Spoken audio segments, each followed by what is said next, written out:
নিষেধ, বলেন হাসিল নিষেধ। এটা কি নিষেধ? অর্থাৎ অজায়েজ, না জায়েজ, যেটা করা যাবে না, যেটা করলে পাপ হবে, সেটাই হলো হারাম।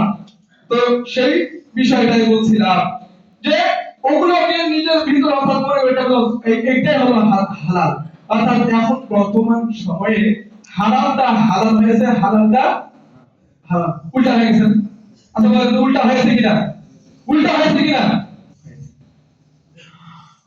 আল্লাহ রাব্বুল আলামিন বলেন আদা আফলাহা মান যাক্কাহা,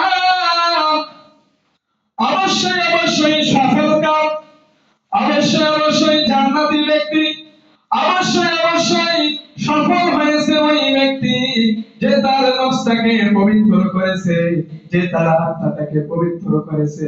আত্মার পরিশুদ্ধতা, আত্মার পবিত্রতা, আত্মার পরিশুদ্ধতা অর্জন হয় সমস্ত হারাম কাজ করা বন্ধ করে দিয়ে হালাল কাজগুলো করার মাধ্যমে। কথা বলেন, কথা বলেন।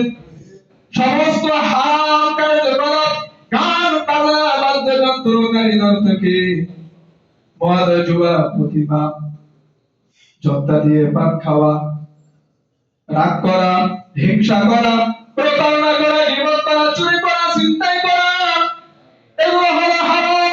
এগুলো যারা হারামকে হারাম মনে করবে, হারামকে হারাম মনে করবে, তাদের অন্তরটাই হবে পরিশুদ্ধ। নচেৎ তার অন্তরটা অপরিশুদ্ধ। অন্তর কি? কথা বলে, অন্তরটা হলো অপরিশুদ্ধ। রাসূলুল্লাহ সাল্লাল্লাহু আলাইহি ওয়াসাল্লাম বলেন যে ব্যক্তি এই দুই অর্থাৎ মদ এবং বাদ্যযন্ত্রকে অনুসরণ করে তার হৃদয়, তার অন্তর, তার ফলটা হলো ধ্বংসপ্রাপ্ত। কি? ধ্বংস। তার হৃদয় নাই, অর্থাৎ তার কল্পনায় নাই।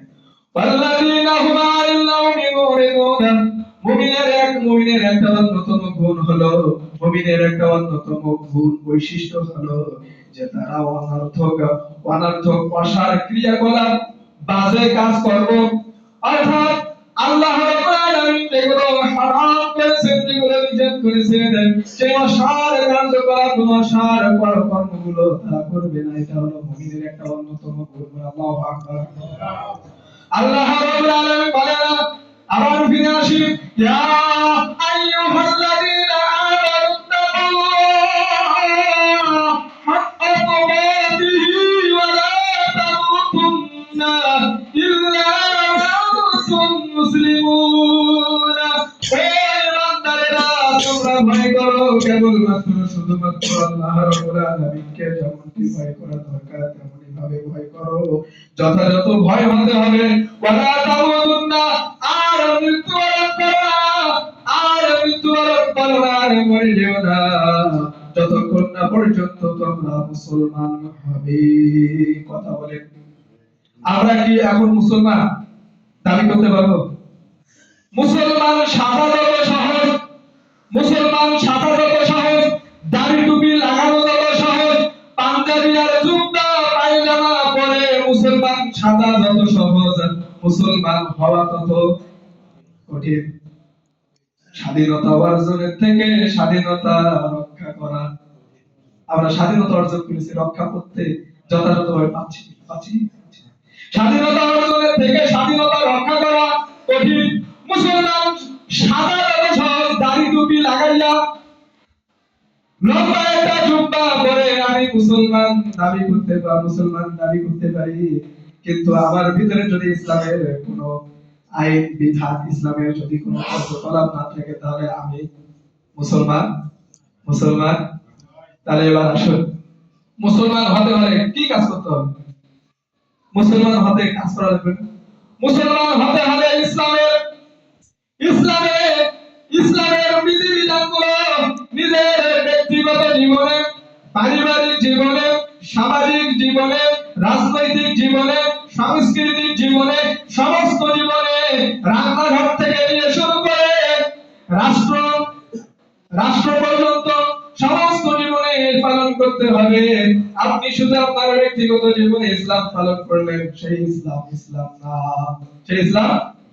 আল্লাহ রাব্বুল আলামিন বলেন, ইয়া আইয়ুহাল্লাযীনা আমানু ফিস-সিলমি কাফা, ও ইমানদার মধ্যে ঢুকতে চাও তাহলে পরিপূর্ণভাবে অর্থাৎ পরিপূর্ণভাবে পূর্ণাঙ্গ রূপে প্রবেশ করো। পরিপূর্ণভাবে প্রবেশ করার মানে অর্থ হলো এটাই, আমার ব্যক্তিগত জীবনে ইসলাম দিয়ে চলবে, আমার পরিবার ইসলামের নীতি অনুযায়ী চলবে, আমার সমাজের বুকে ইসলাম অনুযায়ী চলবে, আমার সাংস্কৃতিক জীবন ইসলাম অনুযায়ী চলবে, আমার রাজনীতি ইসলাম অনুযায়ী চলবে। অন্য কোন বাপদাদার তন্ত্র মন্ত্র দিয়ে চালানো যাবে তাহলে আমি মুসলমান হতে পারবো? মুসলমান হতে হলে ইসলাম অনুযায়ী জীবন যাপন করতে হবে। পারবো আল্লাহ তাআলা, আল্লাহ সুবহানাহু ওয়া তাআলা আমাদেরকে ইসলাম অনুযায়ী জীবন যাপন করার তৌফিক দান করুন। আমরা বলি আল্লাহুম্মা আমিন। ওয়া আখিরু দাওয়ানা আলহামদুলিল্লাহি রাব্বিল আলামিন।